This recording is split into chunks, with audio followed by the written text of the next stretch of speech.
أعلن مدير الصحة لولاية الجلفة توقيف عدد من العمال بمصالح التوليد ب3 مستشفيات بالولاية بسبب التقصير، واتخذ هذا الإجراء في انتظار استكمال التحقيق في حادثة وفاة امرأة حامل من عين وسارة وجنينها، دون أن يحدد مسؤوليات ومناصب الموقوفين، مؤكدا بأن نتائج تحقيق اللجنة الوزارية سيكشف هذا الأسبوع.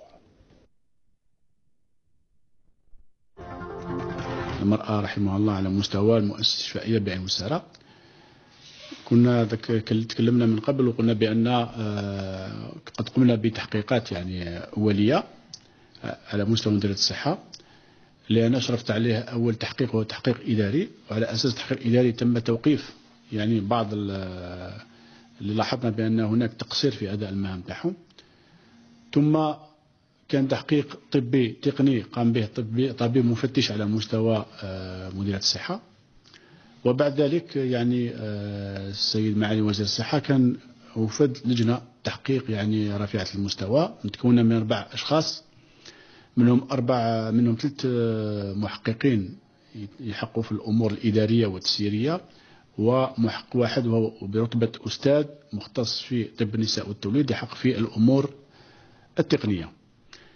من جهة أخرى المؤسسة وزارة الصحة تأسست كطرف مدني في هذه القضية، وبعد صدور يعني بعد انتهاء من تحقيقات ونتائج التحقيقات اللي راح تكون إن شاء الله خلال هذا الأسبوع، راح كذلك تتخذ كل الإجراءات وكل يعني لي ريكومونداسيون اللي يقدموها وزير الصحة، بغض النظر عن العقوبات اللي راهي تخطط من قبل.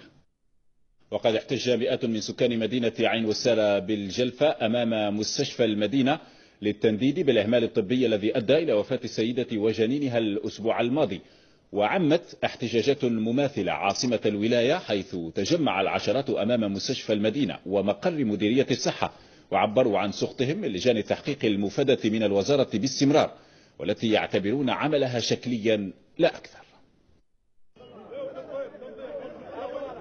موجة غضب عارمة اجتاحت ولاية الجلفة بداية الأسبوع هذا على خلفية المجزرة التي أودت بحياة امرأة حامل بعين وسارة، مجزرة كادت تتكرر مرة أخرى رغم إيفاد لجان تحقيق وزارية للوقوف على واقع القطاع محليا، والذي أضحى تسيبه يهدد النظام العام. يا أخي المشكل كبير، عندنا المذبح البشري تاع عين سنار، المؤسسة الاستشفائية بوهلال الأخضر، البارح الحالة 16، البارح قيرع الحالة 16 جابوها هنا لأم طفل.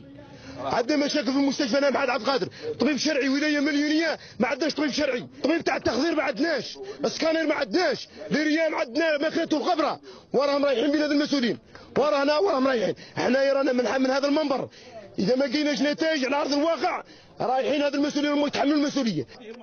وعبر محتجون عن رفضهم للاجراءات التي اتخذتها وزاره الصحه، معتبرين أن سيناريو لجان التحقيق يتكرر دون تحقيق نتائج ميدانية. اليوم رانا درنا الوقفة المياه قدام مديرية الصحة وقدام هذه السبيطارات هذا وفزدوا. احنا كل وقفة قلنا كاينة لجنة تحقيق من طرف المديرية، لجنة تحقيق من طرف المدير والأدهى والأمر عندنا لجنة تحقيق من طرف الوزارة، ومن بعدش لا شيء، ما كاين حتى شيء، ما كاين لا عقوبة لا والو. احنا نحوسوا على لجنة تحقيق تولي صارمة، عدها المفعول تاعها. هذه اللجنة التحقيق ما كانش. سيد الوزير سيد الرئيس، لجان التحقيق المفادة من طرف وزارة الصحة ما عندها حتى معنى في الجلفة. ولم تقتصر مشاكل قطاع الصحة بالجلفة على حالات التسيب وسوء الاستقبال، لتمتد إلى نقص التأطير الطبي وتعطيل المنشآت الصحية. احنا نعانوا من أطباء الأخصائيين ما كانش، أطباء العامين ما كانش، أطباء انعاش ما كانش، البلوك تاع البلوك اوبيراتوار مغلوق في السرير في المستشفى المركزي 204 سرير. هذه نظن هذه تحتاج الى هبه، تحتاج الى نزول ميداني لوزير الصحه. لابد ان لجان التحقيق التي تاتي الولايه تفعل، لازم نعاقبوا الناس اللي تسبب في موت هذه الضحايا. توالي المآسي وعدم فعالية الحلول المقترحة أفقد مواطني الجلفة ثقتهم في كل مبادرات وزارة الصحة، التي ولحد الساعة لم تتعمق في صلب مشاكل قطاعها محليا، مكتفية بالتحرك ظرفيا عند كل حادثة تهز الرأي.